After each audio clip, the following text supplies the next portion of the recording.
নমস্কার, আমি doctor Souvik Kundu, clinical oncologist. আজকে আমরা কথা বলবো ইসোফ্যাগো গ্যাস্ট্রিক ক্যান্সারের ব্যাপারে। ইসোফ্যাগো গ্যাস্ট্রিক ক্যান্সার বলতে আমরা বুঝি মূলত খাদ্যনালী অর্থাৎ ইসোফেগাস এবং পাকস্থলী অর্থাৎ স্টমাক, এই দুটো অঙ্গ যেই জায়গায় এসে মিশছে অর্থাৎ সেই জায়গার ক্যান্সারকেই আমরা বলি ইসোফ্যাগো গ্যাস্ট্রিক ক্যান্সার। এই ক্যান্সার সাধারণত ধীরে ধীরে তৈরি হয় এবং প্রথম দিকে উপসর্গ খুব আস্তে আস্তে ডেভেলপ করে বলে আমরা প্রথম দিকে অতটা গুরুত্ব দিই না। কিন্তু কিছু কিছু লক্ষণ আছে যেগুলো আমাদের আহ, খেয়াল রাখা উচিত, যেগুলো আমাদের ডে টু ডে লাইফে যেগুলো আমরা মানে ভুক্তভোগী হয়ে থাকি। অনেক সময় সেই কমন সিমটমস গুলো অনেক সময় এই ধরনের ক্যান্সারের কিন্তু লক্ষণ হতে পারে। প্রথমত, খাবার গিলতে অসুবিধা। মূলত শক্ত খাবার গিলতে প্রথমে সমস্যা হতে পারে। খাবার গিলতে গেলে মনে হবে যে অনেকক্ষণ ধরে খাবারটা নিচে যাচ্ছে, খাবার গলায় আটকে যাচ্ছে এবং পরবর্তীকালে দেখা যায় যে শক্ত খাবারের পরে আস্তে আস্তে নরম বা তরল খাবার খেতেও কিন্তু সমস্যা হতে পারে। এরকম সমস্যা যখন অনেকদিন ধরে দেখা যায় তখন কিন্তু আমাদের ডাক্তারবাবুর সঙ্গে পরামর্শ করা উচিত। ২ নম্বর, হঠাৎ ওজন কমে যাওয়া। আমরা হয়তো ব্যায়াম করছি না বা কোনো ডায়েট ফলো করছি না, তাও ওজন কমে যাচ্ছে এবং খাবার ইচ্ছেটাও হয়তো কমছে।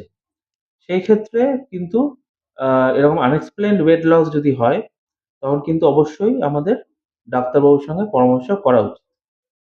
তৃতীয়ত, দীর্ঘদিনের অম্বল বা অ্যাসিডিটি। আমাদের বাঙালিদের একটা খুব আ কমন একটা সিম্পটম, সেটা হচ্ছে অম্বল। আমরা অম্বল হলেই আমরা প্যান-ফর্টি খেয়ে নিই বা গ্যাসের ওষুধ খেয়ে নিই সেটা আবার ধামাচাপা পড়ে যায়। আবার ২ দিন বাদে আবার অম্বল দেখা যেতে পারে।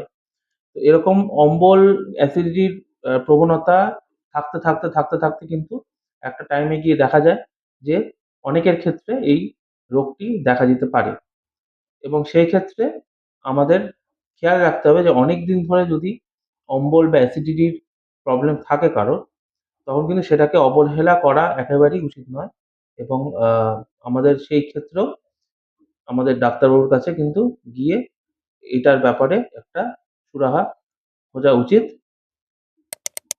৪ নম্বর, বুক অথবা পেটের উপরিভাগে ব্যথা বা ফুলে ওঠা। এরকম ক্ষেত্রে কিন্তু আ মানে অনেকদিন ধরে ব্যথা হচ্ছে, ফুলছে আস্তে আস্তে। তো সেইগুলো কিন্তু একেবারেই অবহেলা করবেন না। সঙ্গে সঙ্গে এটার কিন্তু খেয়াল রাখা উচিত এবং ডাক্তারবাবুর সঙ্গে গিয়ে পরামর্শ করা উচিত। ৫ নম্বর, বমি অর্থাৎ আ বমির সঙ্গে রক্ত ওঠা বা অনেকবার আ বমি হচ্ছে। সেরকম ক্ষেত্রে কিন্তু আপনাকে আ অবশ্যই সেটা চিন্তার বিষয়। অনেক সময় আ অনেক কফির মতো ব্রাউন কালারের বমি হতে পারে। সেই ক্ষেত্রে কিন্তু দেখতে হবে যে আপনার পাকস্থলী অথবা আ ইসোফেগাস যেটাকে বলছি আমরা, সেখান থেকে কোনো ব্লিডিং হচ্ছে কিনা। যদি সেটা হয়, এটা কিন্তু চিন্তার বিষয় এবং সেটা কিন্তু খুব তাড়াতাড়ি পরীক্ষা করে দেখা উচিত।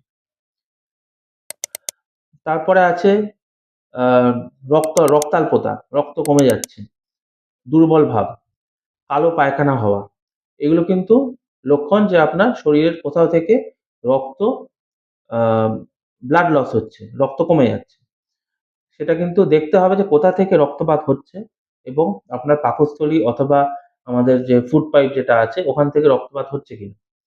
সেটাও কিন্তু পরীক্ষা করে দেখা দরকার খুব তাড়াতাড়ি, যাতে আ এরকম কিছু খারাপ কিছু রোগ হলে সেটা কিন্তু তাড়াতাড়ি যাতে ধরা পড়ে।